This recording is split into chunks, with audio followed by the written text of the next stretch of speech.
Assalamualaikum warahmatullahi wabarakatuh. Perkenalkan, nama saya Dewi Kurina Raini dengan NIM 2302020005 dari Universitas Bumi Prodi S1 Farmasi semester 4. Video ini saya buat dalam rangka memenuhi proyek UAS pada mata kuliah Kimia Medisinal 2. Materi yang akan saya jelaskan yaitu obat antihipertensi pada vaskular golongan antagonis kalsium selektif. Antagonis kalsium adalah sekelompok obat yang bekerja dengan cara menghambat masuknya ion kalsium atau Ca2+ ke dalam sel melalui saluran kalsium spesifik. Terdapat beberapa jenis saluran kalsium, tetapi yang paling relevan untuk efek antihipertensi adalah saluran kalsium tipe L atau long lasting yang banyak ditemukan pada otot polos pembuluh darah dan otot jantung. Ketika ion kalsium masuk ke dalam sel otot polos, hal ini memicu peristiwa yang mengarah pada kontraksi otot polos dan penyempitan pembuluh darah atau vasokonstriksi. Dengan menghambat masuknya kalsium, antagonis kalsium mencegah kontraksi ini, sehingga menyebabkan relaksasi otot polos dan pelebaran pembuluh darah atau vasodilatasi. Antagonis kalsium umumnya dibagi menjadi dua golongan berdasarkan struktur kimia dan efek farmakologisnya, yaitu golongan hidropiridin dan non-dihidropiridin. Kalsium channel blocker golongan DHP bekerja secara selektif pada saluran kalsium tipe L yang banyak ditemukan di sel otot polos pembuluh darah. Dengan menghambat masuknya kalsium ke dalam sel otot polos, DHP menyebabkan pelebaran pembuluh darah atau vasodilatasi yang kuat. Obat-obat golongan DHP memiliki beberapa efek kardiovaskular utama. Yang pertama yaitu penurunan tekanan darah, yang kedua untuk mengurangi afterload jantung, dan yang ketiga untuk meningkatkan aliran darah koroner. Contoh obat dari golongan DHP ini diantaranya amlodipin, nifedipin, felodipin, dan nicardipin. Di sini saya akan menjelaskan nifedipin. Nifedipin adalah obat golongan calcium channel blockers yang digunakan untuk mengobati penyakit hipertensi atau tekanan darah tinggi, angina pectoris atau nyeri dada akibat penyakit jantung koroner, dan sindrom Raynaud atau penyempitan pembuluh darah kecil. Setelah mengetahui apa itu nifedipin, sekarang masuk ke hubungan struktur dan aktivitasnya. Ini merupakan struktur kimia dari nifedipin berupa molekul hidropiridin dengan substituen metil, ester metil, dan nitrofenil yang membentuk kristal kuning dengan rumus molekul C17H18N2O6. Terdapat cincin 1,4 hidropiridin yang sangat esensial untuk aktivitas penghambatan kanal kalsium. Adanya gugus ester pada posisi 3 dan 5 yang sangat penting untuk potensi aktivitas. Adanya cincin fenol tersubstitusi pada posisi 4 yang dapat meningkatkan potensi dan selektivitas terhadap kanal kalsium tipe L. Adanya substitusi metil pada posisi 2 dan 6 yang dapat meningkatkan selektivitas dan aktivitas.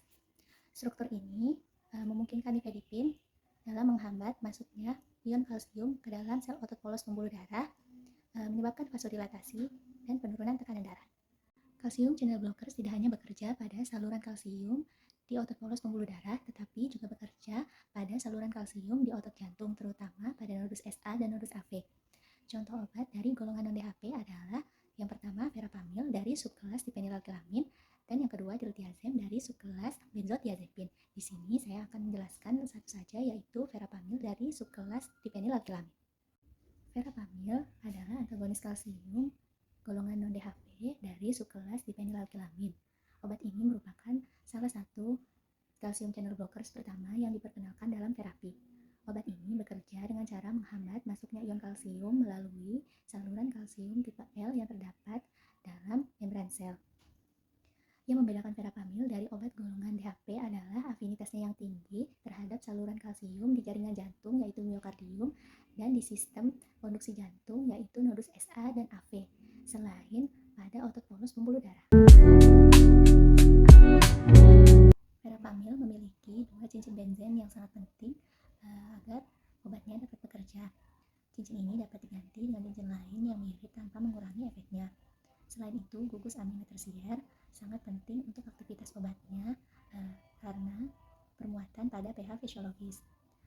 Adanya substituen yang menempel pada cincin benzen seperti gugus isopropil. Gugus ini tidak terlalu banyak mempengaruhi seberapa aktif obatnya, tetapi posisi substituen pada cincin kiri sangat mempengaruhi potensi aktivitas.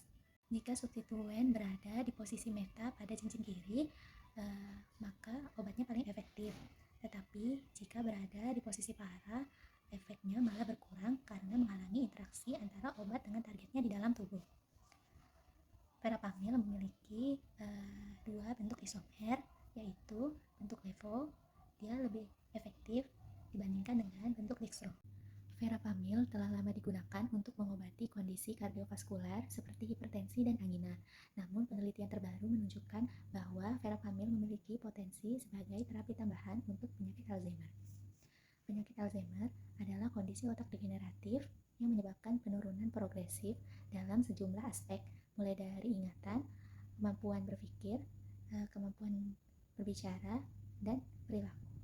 Berikut saya sertakan jurnal yang mendukung struktur dan aktivitas dari verapamil sebagai terapi Alzheimer dengan judul Verapamil is associated with reduced risk of Alzheimer's disease.